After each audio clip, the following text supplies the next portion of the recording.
ಮಗು ಆದ್ಮೇಲೆ ಮಗು ಆರೋಗ್ಯದ ಬಗ್ಗೆ ಯೋಚನೆ ಮಾಡ್ತಾ, ಮಗುಗೆ ಹಾಲು ಸಾಕಾಯ್ತಾ? 6 ತಿಂಗಳಾದ್ಮೇಲೆ ಯಾವ ಆಹಾರ ಕೊಡಬೇಕು? ಮಗು ಆರೋಗ್ಯದ ಬಗ್ಗೆನೇ ಯೋಚನೆ ಮಾಡ್ತಾ, ನಮ್ಮ ಆರೋಗ್ಯನ ಮತ್ತು ನಮ್ಮ ಒಂದು ಆಹಾರ ಶೈಲಿಯನ್ನ ಎಲ್ಲೋ ಒಂದ್ ಕಡೆ ನೆಗ್ಲೆಕ್ಟ್ ಮಾಡ್ತೀವಿ ಅಂತ ನನ್ಗನ್ಸುತ್ತೆ. ತುಂಬಾ ಅಮ್ಮಂದಿರು ತಮ್ಮ ಆರೋಗ್ಯದ ಬಗ್ಗೆ ಗಮನ ಕೊಡದೆ ಯಾವ ಆಹಾರ ತಗೊಳ್ಬೇಕು ಅಂತ ಗೊತ್ತಿಲ್ದೇನೆ ನೆಗ್ಲೆಕ್ಟ್ ಮಾಡಿರುವಂತಹ ಒಂದು ಸಿಚುಯೇಷನ್ಸು ಸಹ ಇರುತ್ತೆ. ಆ ಒಂದು ಸಿಚುಯೇಷನ್ಸು ಯಾವ ಒಂದು ಪೋಸ್ಟ್ ಪಾರ್ಟಮ್ ಟೈಮಲ್ಲೂ ಆಗಬಾರ್ದು. ಅದಕ್ಕೋಸ್ಕರ ಇನ್ಮೇಲೆ ಬಾಣಂತಿ ಫುಡ್‌ನ ರೆಸಿಪಿನ ನಾನು ನನ್ನ ವಿಡಿಯೋಸಲ್ಲಿ ತೋರಿಸ್ತಾ ಹೋಗೋಣ ಅಂತ ಯೋಚನೆ ಮಾಡ್ತಾ, ಇವತ್ತು ಸಹ ಒಂದು ಬಾಣಂತಿ ಫುಡ್ ರೆಸಿಪಿ ತುಂಬ ಆರೋಗ್ಯಕರವಾದದ್ದು. ಅದನ್ನ ನಾನು ನಿಮ್ಮ ಜೊತೆ ಶೇರ್ ಮಾಡ್ಕೊಳ್ತಾ ಇದ್ದೀನಿ. Welcome back to vlog. ಎಲ್ಲರೂ ಆರೋಗ್ಯವಾಗಿದ್ದೀರಾ ಅಂತ ಭಾವಿಸ್ತಾ ಇವತ್ತಿನ ವ್ಲಾಗ್‌ನ ಶುರು ಮಾಡೋಣ.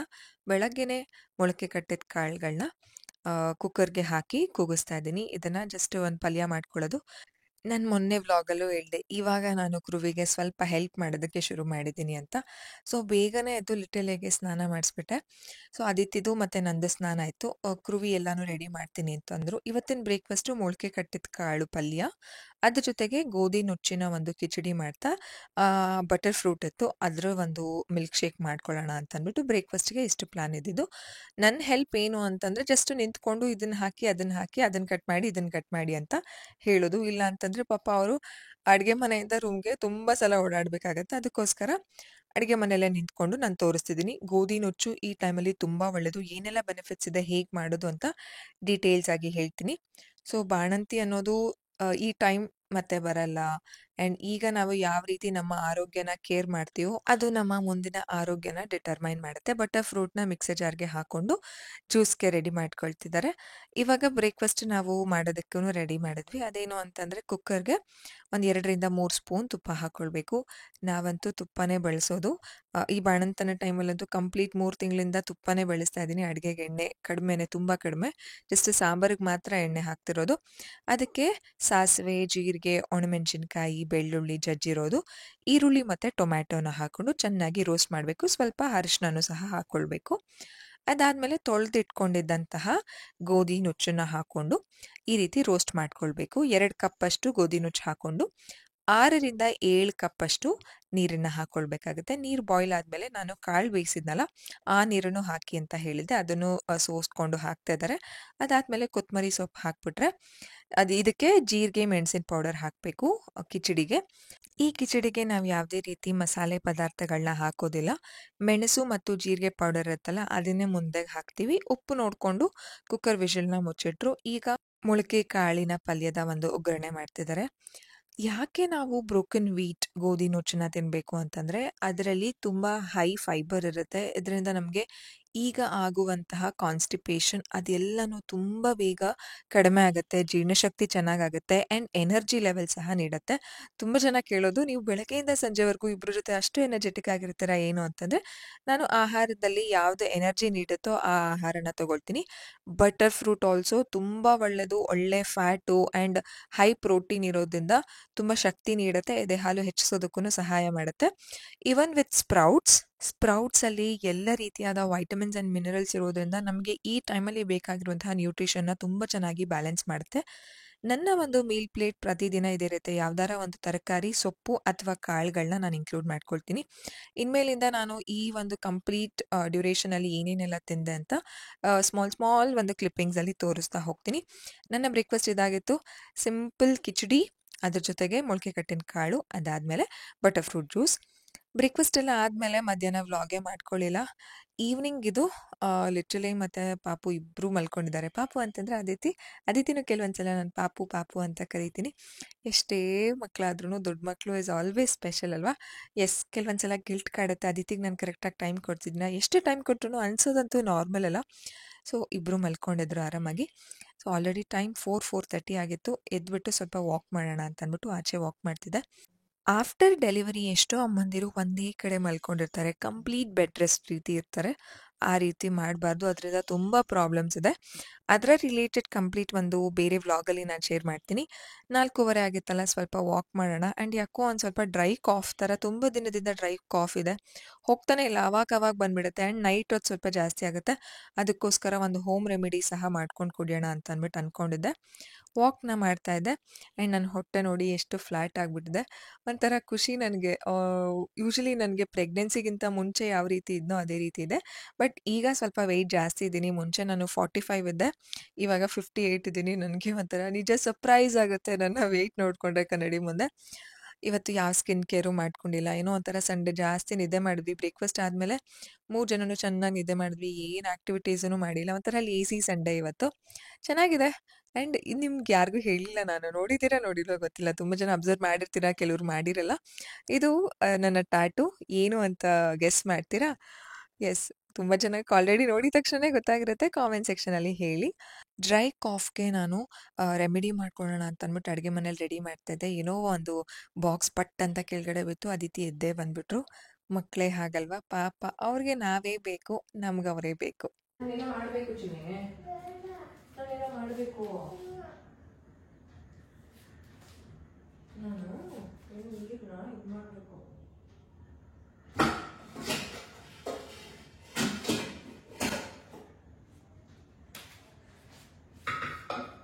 ಕೂರ್ಚೋ, ಫೈನ್ ಕೂರ್ಚೋ.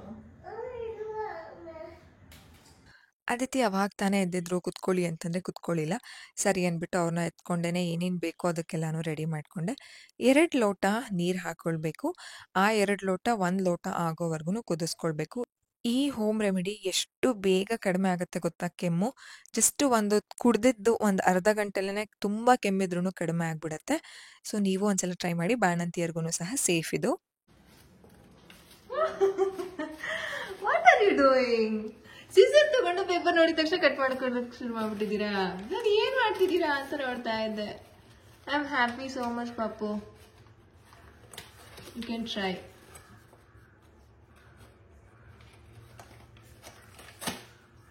ಹೇಗೆ ಅಂತ ಹೆಲ್ಪ್ ಮಾಡಲಾ?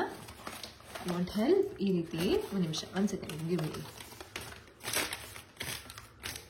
ಈ ರೀತಿ ಸ್ಟ್ರೇಟ್ ಮಾಡ್ಕೋಬೇಕು. Then you open like this and cut.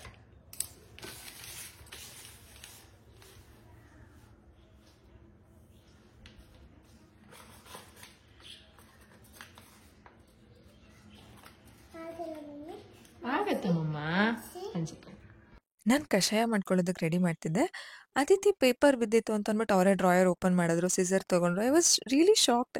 ನನಗೆ ಇದು ಯಾವ್ದು ನೆನಪು ಅಂತಂದರೆ, 8ನೇ ಕ್ಲಾಸಿಂದ 10ನೇ ಕ್ಲಾಸಲ್ಲಿ ಒಂದು ಇಂಗ್ಲೀಷ್ ಸರ್ ಇದ್ರು. ಅವ್ರನ್ನ BCR ಸರ್ ಅಂತ ಕರಿತಾ ಇದ್ವಿ. ಅಮ್ಮ ಬೆಲ್ಲ ತೊಗೊಂಡು ಬಾ ಅಂತ ಅಂದಾಗ ಪೊಟ್ಟಣ ಕಟ್ಕೊಟ್ಟಿರ್ತಾರಲ್ಲ, ಮನೆಗೆ ತಂದಮೇಲೆ ಬೆಲ್ಲ ತಿನ್ನೋದನ್ನ ಬಿಟ್ಟು ಆ ಪೊಟ್ಟಣದ ಪೇಪರಲ್ಲಿ ಏನಿದೆ ಅಂತ ಓದೋಷ್ಟು ಕುತೂಹಲಕಾರಿಯಾಗಿರ್ಬೇಕಂತೆ. ಅದು ನೆನಪಾಯ್ತು ನನಗೆ. ಅದಿತಿ ಈ ರೀತಿ ಮಾಡಿಕೊಂಡು ಕೂತ್ಕೊಂಡಿದ್ದಾಗ ಸಿಸರ್ನ 2 ಗ್ಲಾಸ್‌ನ ನೀರು ಹಾಕ್ಕೊಂಡಿದ್ದೀನಿ ನಾನು. ಆ ನೀರು ಸ್ವಲ್ಪ ಬಿಸಿ ಆದಮೇಲೆ ಇದಕ್ಕೆ ಹಾಕ್ಕೊಳ್ತಿರೋದು ಒಂದು 3ರಿಂದ 4 ಲವಂಗ ಹಾಕ್ಕೊಳ್ಬೇಕು. ನನಗೆ ಇದ್ರ ಟೇಸ್ಟ್ ಎಲ್ಲ ಅಷ್ಟು ಇಷ್ಟ ಆಗಲ್ಲ. ಜಾಸ್ತಿ ಎಕ್ಸ್ಟ್ರಾ ಫ್ಲೇವರ್ ಎಲ್ಲ ಇದ್ದರೆ ಇಷ್ಟ ಆಗಲ್ಲ. ಅದಕ್ಕೋಸ್ಕರ ನಾನು ಸ್ವಲ್ಪ ಕಡಿಮೆನೇ ಹಾಕ್ಕೊಳ್ತಾ ಇದ್ದೀನಿ. ಒಂದು 5ವರೆಗೂ ಲವಂಗ ಹಾಕ್ಕೊಳ್ಬೋದು. ನೆಕ್ಸ್ಟ್ ಇದಕ್ಕೆ 8ರಿಂದ 10 ಮೆಣಸನ್ನ ಹಾಕ್ಕೊಳ್ಬೇಕು. ಮೆಣಸನ್ನ ನಾನು ಯಾವುದೇ ರೀತಿ ಜಜ್ಜಿ ಹಾಕ್ತಿಲ್ಲ, ಹಾಗೇನೇ ಹಾಕ್ತಿದ್ದೀನಿ. ಇದನ್ನ ಚೆನ್ನಾಗಿ ಕುದಿಸ್ಕೊಳ್ಬೇಕಾಗತ್ತೆ. 2 ಲೋಟ ಇರುವಂತಹ ನೀರು 1 ಲೋಟಕ್ಕೆ ಹಾಕಬೇಕು. ಅದಾದಮೇಲೆ 2 ಏಲಕ್ಕಿ ಹಾಕ್ಕೊಳ್ತಾ ಇದ್ದೀನಿ. ಅದಾದಮೇಲೆ 1 ಇಂಚಷ್ಟು ಶುಂಠಿನ ಹಾಕ್ಕೊಳ್ತಾ ಇದ್ದೀನಿ. ಶುಂಠಿನ ನೀವು ಜಜ್ಜಿ ಸಹ ಹಾಕ್ಕೊಳ್ಬೋದು. ನನಗೆ ಜಜ್ಜಿದ್ರೆ ಅದ್ರ ತುಂಬ ಫ್ರೇಗ್ರೆನ್ಸ್ ಬರುತ್ತೆ. ಅದು ಅಷ್ಟು ಅರೋಮಾ ನಂಗೆ ಇಷ್ಟ ಆಗಲ್ಲ, ಸ್ಟ್ರಾಂಗ್ ಇರುತ್ತೆ. ಅದಕ್ಕೋಸ್ಕರ ನಾನು ಹಾಗೇನೇ ಹಾಕ್ಕೊಳ್ತಾ ಇದ್ದೀನಿ. ಇದನ್ನು ಯಾವ ರೀತಿ ಕುಡಿಬೇಕು ಅಂತಂದರೆ, ಇದನ್ನು ಒಂದು ಇದರಲ್ಲಿ ಮಿಕ್ಸ್ ಮಾಡ್ಕೊಂಡು ಕುಡಿಬೇಕು. ಈ ರೀತಿ ಚೆನ್ನಾಗಿ ಬಾಯ್ಲ್ ಆಗಬೇಕು. 2 ಲೋಟ ಇರುವಂತಹ ನೀರು ಕಂಪ್ಲೀಟ್ 1 ಲೋಟ ಆಗಬೇಕು. 1 ಲೋಟದ ನೀರು ಚೆನ್ನಾಗಿರುತ್ತೆ. ನಿಮ್ಗೇನಾದರೂ ತುಂಬ ಗಂಟ್ಲು ಕೆರಿತಾ ಇದೆ, ಅವಾಗವಾಗ ಕೆಮ್ಮು ಬರುತ್ತೆ ಅಂತಂದರೆ ಇದನ್ನು ಮಾಡ್ಕೊಂಡು ಕುಡೀರಿ. ತುಂಬ ಬೇಗ ರಿಲೀಫ್ ಆಗುತ್ತೆ. ನಾವು ಯೂಶಲಿ ಮೆಡಿಸನ್ನ ತುಂಬ ದೂರ ಇಟ್ಟಿದ್ದೀವಿ. ನಾವು ಯೂಸ್ ಮಾಡೋದೇ ಮನೆ ಮದ್ದು. ಮನೆ ಮದ್ದೇ ನಮ್ಮ ಆರೋಗ್ಯನ ಕಾಪಾಡಿರೋದು. ಈವನ್ ವಿತ್ ಸ್ಕಿನ್ ಕೇರ್ ಇರ್ಬೋದು, ಹೇರ್ ಕೇರ್ ಇರ್ಬೋದು, ಮನೆಯಲ್ಲಿ ಏನಿದೆಯೋ ಅದನ್ನೇ ನಾನ್ ಬಳಸೋದು. ಅಷ್ಟಿಲ್ದೇನೆ ನಮ್ ದೊಡ್ಡೋರು ಹೇಳಿಲ್ಲ. ಮನೆಯಲ್ಲೇನೆ ಎಲ್ಲಾನು ಇರುತ್ತೆ ಅಂಡ್ ಅಡ್ಗೆ ಮನೆನೇ ಒಂದು ಮದ್ದು ತರ ವರ್ಕ್ ಆಗತ್ತೆ. ಅಡ್ಗೆ ಮನೇಲಿ ಏನಿದೆಯೋ ಅದನ್ನೇ ಬಳಸಿದ್ರೆ ನಮ್ಮ ಆರೋಗ್ಯ ತುಂಬಾ ಚೆನ್ನಾಗಿರುತ್ತೆ ಅಂತ ಹೇಳಿದಾರಲ್ವಾ. ಸೊ ಅದನ್ನ ನಾನ್ ಪಾಲಿಸ್ತಿದ್ದೀನಿ ಅಂತ ನನ್ಗನ್ಸುತ್ತೆ. ಈ ರೀತಿ ಚೆನ್ನಾಗಿ ಕುದಿಬೇಕು. ತುಂಬಾ ಜನ ಕೇಳ್ತಿದ್ರಿ, "ನೀವ್ ಯಾವ ಜೇನ್‌ತುಪ್ಪನ ಯೂಸ್ ಮಾಡ್ತಿದ್ದೀರಾ?" ಅಂತ. ನಾನ್ ಲಾಸ್ಟ್ ಒಂದ್ ವಿಡಿಯೋದಲ್ಲಿ ಹೇಳಿದೆ, ನಾನ್ ಯಾವ್ದೇ ರೀತಿ ಅಡ್ವರ್ಟೈಸ್‌ಮೆಂಟಲ್ಲಿ ತೋರಿಸುವಂತಹ ಒಂದು ಜೇನ್‌ತುಪ್ಪನ ಯೂಸ್ ಮಾಡಲ್ಲ ಅಂತ. ನೀವು ಈ ಜೇನ್‌ತುಪ್ಪನ ನೋಡಿದ್ರೆ ಕೆಳಗಡೆ ಯಾವ್ದೇ ರೀತಿ ಪಾಕ ತರ ಇರೋದಿಲ್ಲ. ಕಂಪ್ಲೀಟ್ ಜೇನ್‌ತುಪ್ಪ ನಮ್ಗೆ ಈ ಬಾಟಲಲ್ಲಿ ಸಿಗತ್ತೆ. ಇದು ಕೂರ್ಗ್‌ದು ನಮ್ಮ ಒಂದು ಮನೆ ನಿಯರ್ ಒಂದು ಆಯುರ್ವೇದ ಶಾಪ್ ಇದೆ. ಅಲ್ಲಿ ತರಿಸ್ಕೊಳ್ತೀವಿ. ಇದು ಅದಿತಿ ಹೊಡ್ದಾಗಿಂದ ಒಂದ್ 3ನೇ ಬಾಟಲ್ ಅಂತ ಅನ್ಕೊಳ್ಳಿ.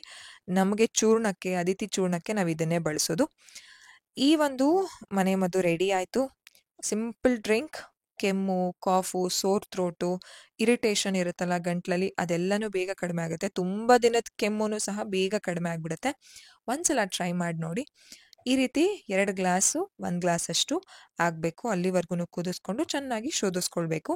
ನಾನು ಯಾವ್ದನ್ನೂ ಜಜ್ಕೊಂಡಿಲ್ಲ. ಹಾಗೇನೆ ಹಾಕಿದ್ದೀನಿ ಅಲ್ವಾ. ಸೊ ಅಷ್ಟೇನು ಫ್ರೇಗ್ರೆನ್ಸ್ ಇರಲ್ಲ ಅಂಡ್ ಜಾಸ್ತಿ ಸ್ಟ್ರಾಂಗು ಇರೋದಿಲ್ಲ. ನನಗೆ ಲೈಟ್ ಆಗೇನೆ ಇರ್ಬೇಕಾಗತ್ತೆ ಅಂಡ್ ತುಂಬಾ ಏನ್ ಕೆಮ್ಮಿಲ್ಲ ನನಗೆ. ಅದಕ್ಕೋಸ್ಕರ ನಿಮಗೆ ತುಂಬಾ ಕೆಮ್ಮಿದೆ ಅಂತಂದ್ರೆ ಎಲ್ಲಾನು ಜಜ್ಜಿ ಹಾಕೊಳ್ಬೋದು. ಎಲ್ಲಾನು ಅನ್ನೋದಕ್ಕಿಂತ ಶುಂಠಿನ ಜಜ್ಜಿ ಹಾಕೊಳ್ಳಿ. ಈಗ ಇದಕ್ಕೆ ನಾನು ಜೇನ್‌ತುಪ್ಪನ ಹಾಕೊಳ್ತಿದ್ದೀನಿ. ದಯವಿಟ್ಟು ನೀವಿದನ್ನ ಮಾಡ್ಕೊಂಡ್ರೆ ಪ್ಲೀಸ್ ಮಾಡ್ಕೊಳ್ಳಿ ನಿಮ್ಗೇನಾದ್ರೂ ಕೆಮ್ಮಿದ್ರೆ. ಜೇನ್‌ತುಪ್ಪನ ಗ್ಯಾಸ್ ಮೇಲಿಂದ ಇಳಿಸಿದ ಮೇಲೆ ಲೋಟಕ್ಕೆ ಹಾಕೊಂಡ್ಮೇಲೆನೆ ಹಾಕೊಳ್ಳಿ. ಯಾಕಂತಂದ್ರೆ ನೀವು ಸ್ಟವ್ ಮೇಲೇನೆ ಜೇನ್‌ತುಪ್ಪ ಹಾಕೊಳ್ಬಾರ್ದು. ಅದು ಪಾಯ್ಸನ್ ಆಗತ್ತೆ. ಅದಕ್ಕೋಸ್ಕರ ಈ ಟಿಪ್‌ನ ದಯವಿಟ್ಟು ಮರೆಯಕ್ಕೆ ಹೋಗ್ಬೇಡಿ. ಚೆನ್ನಾಗಿ ಮಿಕ್ಸ್ ಮಾಡ್ಕೊಳ್ಬೇಕು. ಒಂಥರ ಸಕ್ಕತ್ತಾಗಿರುತ್ತೆ ಕುಡಿಯೋದಕ್ಕೆ. ಏನೋ ಒಂಥರ ಟ್ಯಾಂಗಿ ಟ್ಯಾಂಗಿ ಅಂತ ಅನ್ನಿಸ್ತಾ ಇರುತ್ತೆ. ಸ್ವೀಟ್ ಇರುತ್ತೆ ಜೇನ್‌ತುಪ್ಪ ಹಾಕಿರೋದ್ರಿಂದ. ಅಂಡ್ ಮೆಣಸು ಹಾಕಿರ್ತೀವಲ್ಲ ಸ್ವಲ್ಪ ಖಾರ ಖಾರ ಇರುತ್ತೆ. ಈ ಕಷಾಯನ ನಾವು ಮಕ್ಕಳಿಂದನೂ ಕೊಡ್ಬೋದು. 7 ತಿಂಗಳು, 8 ತಿಂಗಳು ಮಕ್ಕಳಿಂದನೂ ಕೊಡ್ಬೋದು. ಒಂದು 2 ಸ್ಪೂನನ್ನೇ ಕೊಟ್ರೆ ಅವ್ರಿಗೂನು ಬೇಗ ರಿಲೀಫ್ ಆಗುತ್ತೆ. ಕೆಮ್ಮು ಎಲ್ಲ. ಒಂದ್ಸಲ ಟ್ರೈ ಮಾಡಿ ನಿಮ್ಗೆ ಅದರ ಎಫೆಕ್ಟ್ ಗೊತ್ತಾಗತ್ತೆ. ಲಿಟರಲಿ ಎದ್ದಿದ್ರು. ಲಿಟರಲಿ ಹೇಗೆ ಫ್ಲಾಶ್ ಕಾರ್ಡ್ ಮಾಡಿಸ್ತಾ ಇದ್ದೀನಿ. ಅದಿತಿಗೆ ಇವತ್ತು ಡಾಡಾ ಬುಕ್ ರೀಡಿಂಗ್ ಮಾಡ್ಬೇಕಿತ್ತಂತೆ. ಅವ್ರ ಹತ್ರ ಮಾಡಿಸ್ಕೊಳ್ತಿದ್ದಾರೆ ಬುಕ್ ರೀಡಿಂಗು. ಪೇರೆಂಟಿಂಗಲ್ಲಿ ತಂದೆ ಮತ್ತು ತಾಯಿ ಇಬ್ರೂ ಪಾತ್ರ ವಹಿಸೋದು ತುಂಬಾ ಇಂಪಾರ್ಟೆಂಟ್ ಆಗುತ್ತೆ. ಅಮ್ಮನ ಜರ್ನಿ ಮಾತ್ರ ಅಲ್ಲ ಪೇರೆಂಟಿಂಗ್ ಅನ್ನೋದು. ಇಬ್ರು ಒಂದೇ ದೋಣಿಯಲ್ಲಿ ಒಟ್ಟಿಗೆ ಸಾಗಿದ್ರೇನೆ ದೋಣಿನೂ ತುಂಬಾ ಸರಾಗವಾಗಿ, ಸೇಫ್ ಆಗಿ ದಡ ಸೇರತ್ತೆ. ಒಳ್ಳೇದು ಸಹ ಆಗತ್ತೆ. ಈ ಕಾಫ್ ರಿಲೀಫ್ ಡ್ರಿಂಕ್ ಬಾಣಂತಿಯರಿಗೂನು ಒಳ್ಳೇದು. ಈವನ್ ಪ್ರೆಗ್ನೆಂಟ್ ಲೇಡೀಸು ಕುಡಿಬೋದು. ಯಾವ್ದೇ ರೀತಿ ತೊಂದ್ರೆ ಇಲ್ಲ. ಶುಂಠಿ ಸ್ವಲ್ಪ ಕಡಿಮೆ ಹಾಕೊಳ್ಳಿ. ಶುಂಠಿ ಹೀಟ್ ಅಂತ ಹೇಳ್ತಾರೆ. ಮಕ್ಕಳಿಗೆ ರಿಪೀಟೆಡ್ ಆಗಿ ಕೆಮ್ಮಾಗ್ತಿದೆ, ಕೆಮ್ಮು ಕಡಿಮೆನೇ ಆಗ್ತಿಲ್ಲ ಅಂತ ಅಂದಾಗ, ನೀವಿದನ್ನ ಮಾಡಿ ಕುಡ್ಸಿ. ತುಂಬಾ ಬೇಗ ಕಡಿಮೆ ಆಗುತ್ತೆ. ನೀವೇ ಆ ಒಂದು ಚೇಂಜಸ್‌ನ ನೋಡ್ತೀರಾ. ಮಕ್ಳಿಗೆ ಮಾಡ್ಕೊಡ್ತಿದ್ದೀರಾ ಈ ಡ್ರಿಂಕ್‌ನ ಅಂತಂದ್ರೆ, ಎಲ್ಲ ಕ್ವಾಂಟಿಟಿನ ಕಡಿಮೆ ಹಾಕಿ. ಶುಂಠಿ 1 1/4 ಇಂಚಷ್ಟು ಹಾಕಿ, ಒಂದ್ 2 ಲವಂಗ, 2 ಮೆಣಸು ಆ ರೀತಿ ಮಾಡಿ ನೀವು ಕೊಡಬಹುದು. ಈ ಕಾಫ್ ರಿಲೀಫ್ ಡ್ರಿಂಕ್‌ನ ನಾನ್ ಕುಡಿತಿರೋದನ್ನ ಲಿಟರಲಿ ಹೇಗ್ ನೋಡ್ತಿದ್ರು ಗೊತ್ತಾ? ಮಕ್ಳೇ ಚಂದ ಅಲ್ವಾ? ನೆಕ್ಸ್ಟ್ ವಿಡಿಯೋದಲ್ಲಿ ಸಿಗ್ತೀನಿ. ಬಾಯ್.